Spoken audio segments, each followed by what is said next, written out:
Alors, donc j'ai choisi un texte de Ludovic Janvier, extrait de son roman Un coup au cœur, paru chez Gallimard en 2002. Sur le mur. Il rêvait qu'il se réveille. Il se réveille, il allume.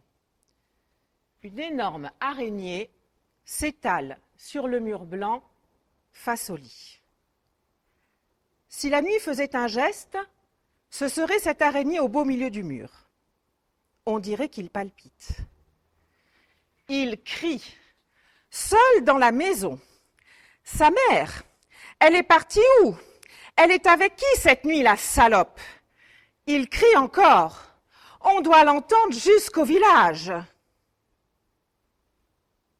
Silence.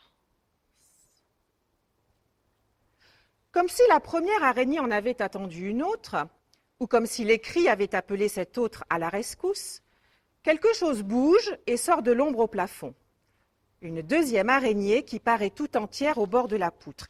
Elle est encore plus grosse, elle est encore plus noire, elle va descendre, elle se met en route, elle descend lentement sur le mur trop blanc. Il ne peut plus hurler. Il entend son cœur cogner en lui cette cage. Comme si la première araignée venait exactement de dire à l'autre, mettons Fernande, « Fernande, oh, descends donc, viens tâter le mur par ici, vois comme il est délicat, qu'est-ce que t'en penses ?» Et l'autre araignée, comme si en descendant, elle n'avait pas cessé de commenter d'abord le cri, puis le silence, et répondait à la première araignée, mettons Liliane, « Tu as entendu ça? Ça, c'est un cri. Avec un cri pareil, on est sûr au moins d'être quelque chose. » Tiens, il ne crie plus. Alors là, c'est qu'il a vraiment peur. Et puis, à quelques centimètres l'une de l'autre, comme si ensemble elles palpitaient, elles se taisent et attendent. Encore, et encore ensuite. À l'autre bout de l'éternité dont l'histoire est un lit. Et puis on dirait qu'une même idée les touche. Effleure l'une, entraîne l'autre. D'un seul frisson, les voilà qui détalent à toute vitesse, leurs 16 pattes avalant la blancheur du mur, mais n'importe comment, en direction de la plainte et du sol, écrivant sur le mur leur affreux caprice imprévisible des ordres poilus. Elles ont atteint le carrelage, s'arrêtent. Avise le lit, avise la porte, fonce. Haute, très haute sur pattes, multiple. Si elles s'attaquent au lit, tu vas mourir ou tu vas devenir fou. Non, c'est vers la porte qu'elles vont, mais de biais, comme si elles louchaient néanmoins vers le lit et pouvaient à chaque instant se raviser. Un atroce biais qui dure et qui brode, pendant qu'une des deux araignées, est-ce que c'est Fernande, est-ce que c'est Liliane, monologue. Son cœur écoute-le battre, écoute-le désespérer, n'est-ce pas que c'est magnifique? Et elle disparaît sous la porte.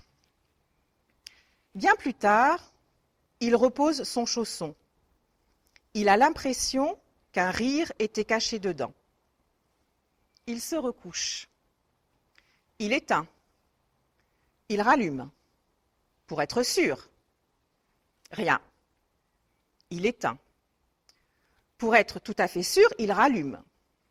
Le mur blanc est blanc. Il se penche sous le lit. Le sang lui descend vers la tête. Il inspecte le carrelage, puis le bas de la porte. Net. Il se redresse. Il éteint. Il rallume. Il éteint.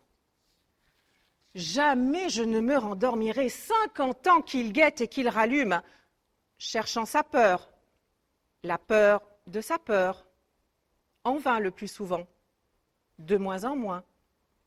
Le cri devenu écho, l'écho souvenir, mais quand même, il guette, et donc il se réveille, il rallume, il éteint, il rallume, il éteint.